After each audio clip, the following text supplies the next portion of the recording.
बिल्कुल, गाजियाबाद विधानसभा उपचुनाव में बीजेपी आगे चल रही है। प्रदीप जी आपके पास वापस लौटेंगे, लेकिन जिस तरह से पहले राउंड की वोटिंग संपन्न वोटों की गिनती संपन्न हो चुकी है, उसके मुताबिक बीजेपी आगे चल रही है। गाजियाबाद विधानसभा उपचुनाव में बीजेपी बढ़त बनाए हुए बीजेपी आगे है। पहले राउंड में बीजेपी आगे नजर आ रही है और ऐसे में बीजेपी के लिए एक खुशखबरी, पहले राउंड में बीजेपी के संजीव शर्मा आगे नजर आ रहे हैं। गाजियाबाद विधानसभा उपचुनाव के नतीजे अब सामने आना शुरू हो गए हैं। ऐसे में बीजेपी बढ़त बनाते हुए नजर आ रही है। पहले राउंड में बीजेपी आगे चल रही है और पहले राउंड में बीजेपी के संजीव शर्मा आगे बताए जा रहे हैं। तो जिस तरह से उपचुनाव के नतीजे सामने आ रहे हैं, करणवीर हमारे साथ जुड़ गए, हमारे सहयोगी। करणवीर, उपचुनाव के नतीजे सामने आना शुरू हो गए। हालांकि अभी तक रुझान सामने आ रहे थे, रुझानों के बाद अब ये रुझान नतीजों में तब्दील होंगे, उसके बाद स्थिति और ज्यादा क्लियर हो पाएगी। लेकिन पहले राउंड में बीजेपी आगे चल रही है और संजीव शर्मा बढ़त बनाए हुए हैं। संजीव शर्मा बीजेपी के आगे बने हुए हैं गाजियाबाद से। बिल्कुल, देखिए, पहले राउंड की जो मतगणना है वो गाजियाबाद में पूरी हो गई।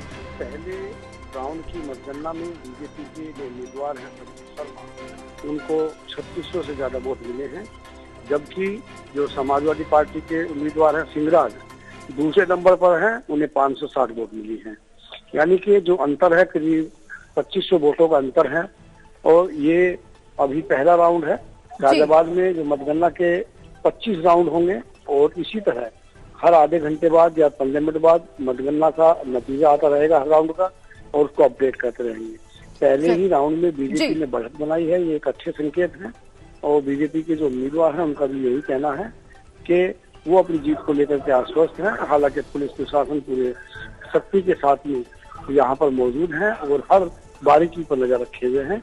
फिलहाल जो बीजेपी है पहले रुझानों में आगे बढ़त बनाए हुए दिख रही है। जी चलिए, बहुत बहुत शुक्रिया करणवीर, ये तमाम जानकारी हमारे दर्शकों तक पहुंचाने के लिए। नजर बनाए रखिए आप पूरे चुनाव पर, जिस तरह से यहाँ पर वोटों की गिनती लगातार जारी है उस पर नजर बनाए रखिए। हम फिर लौटेंगे आपके पास में। तो जिस तरह से गाजियाबाद विधानसभा उपचुनाव में बीजेपी आगे चल रही है, लगातार बीजेपी बढ़त बनाती हुई नजर आ रही है। कहीं ना कहीं बीजेपी के लिए अच्छी तस्वीर निकल करके सामने आ रही है। पहले राउंड में बीजेपी के संजीव शर्मा आगे चल रहे हैं। इसके अलावा महाराष्ट्र और झारखंड में भी विधानसभा चुनाव के नतीजे सामने आने शुरू हो गए हैं। नतीजे, रुझान जिस तरह से सामने आ रहे हैं, उसके अलावा रुझान के बाद नतीजे जो सामने आएंगे वो देखना बेहद दिलचस्प होगा। लेकिन जिस तरीके से जो नतीजे अब रुझान जो नतीजों में तब्दील होंगे वो क्या कुछ कहेंगे, उस पर भी चर्चा आगे बढ़ाएंगे। लेकिन बता दें अपने दर्शकों को कि महाराष्ट्र में 288 विधानसभा सीटों पर चुनाव हुए हैं और उसके बाद 196 सीटों पर रुझान सामने आना शुरू हो गए हैं। एनडीए 111,